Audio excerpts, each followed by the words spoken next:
Muito bom dia para você, meu irmão, minha irmã. Nosso evangelho hoje está em Lucas 13, dos capítulos 22, dos versículos 22 ao 30, né? Capítulo 13, 22 ao 30. E aqui Jesus é questionado, né? Se haveriam de ser poucos os salvos. E aí ele começa a falar, né?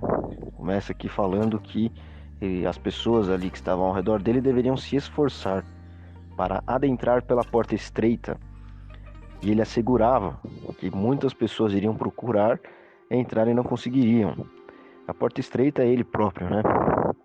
E aí ele usa aqui uma história, uma espécie de parábola, né? Para explicar aqui como funciona o reino de Deus, né? Quando o proprietário da casa levantar e fechar a porta e vocês estiverem do lado de fora e começarem a bater, falando: Senhor, abre-nos a porta, ele responderá a vocês: Eu não os conheço e nem sei de onde vocês são. E se insistirem, comíamos e bebíamos reclinados ao redor da tua mesa, e pregavas nas nossas ruas. E ele afirmar, no entanto, ele afirmará: Eu não conheço vocês, não sei de onde vocês são. Retirem-se para longe de mim, vocês todos que vivem a praticar o mal. E aí ele fala assim: ali haverá um grande lamento, ranger de dentes, quando virem Abraão, Isaque e Jacó, bem como todos os profetas, no reino de Deus, e vocês, porém, absolutamente excluídos. E outros virão do Oriente, do Ocidente, Norte, Sul, e ocuparão seus lugares à grande mesa no reino de Deus. E com toda certeza, existem últimos que virão a ser primeiros, e primeiros que serão os últimos. É como ele fecha aqui no 30.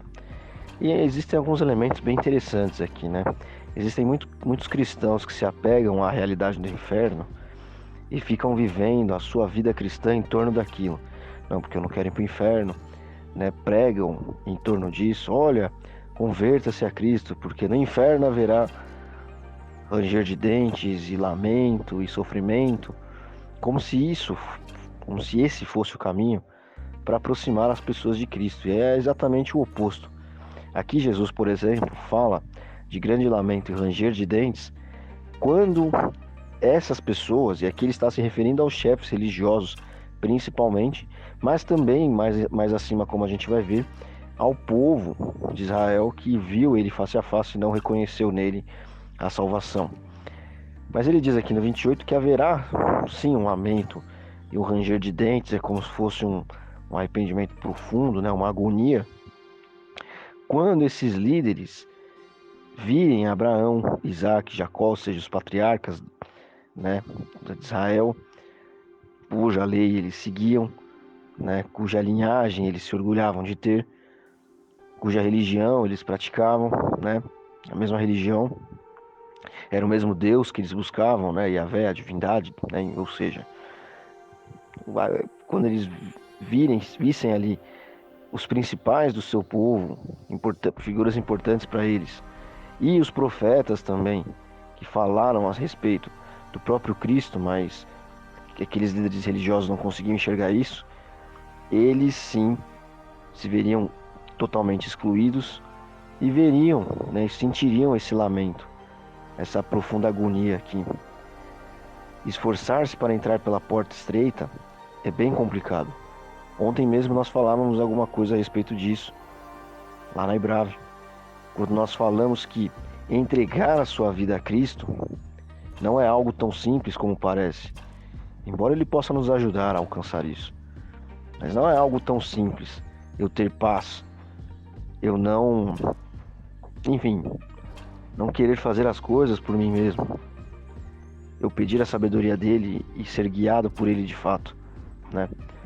Ser cristão para não fazer alguma coisa, para não, sei lá, eu não bebo, sou um bom pai de família, eu procuro fazer o bem para o outro, enfim, eu leio muito a Bíblia, eu estudo a Bíblia. Ser cristão dessa maneira aí é fácil. São regras que você pode seguir. É como uma dieta que você escolhe a partir de hoje não comer tal coisa.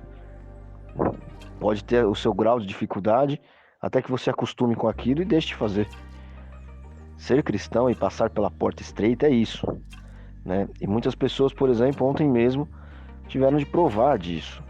quando viram o resultado de uma eleição que não era o resultado que queriam.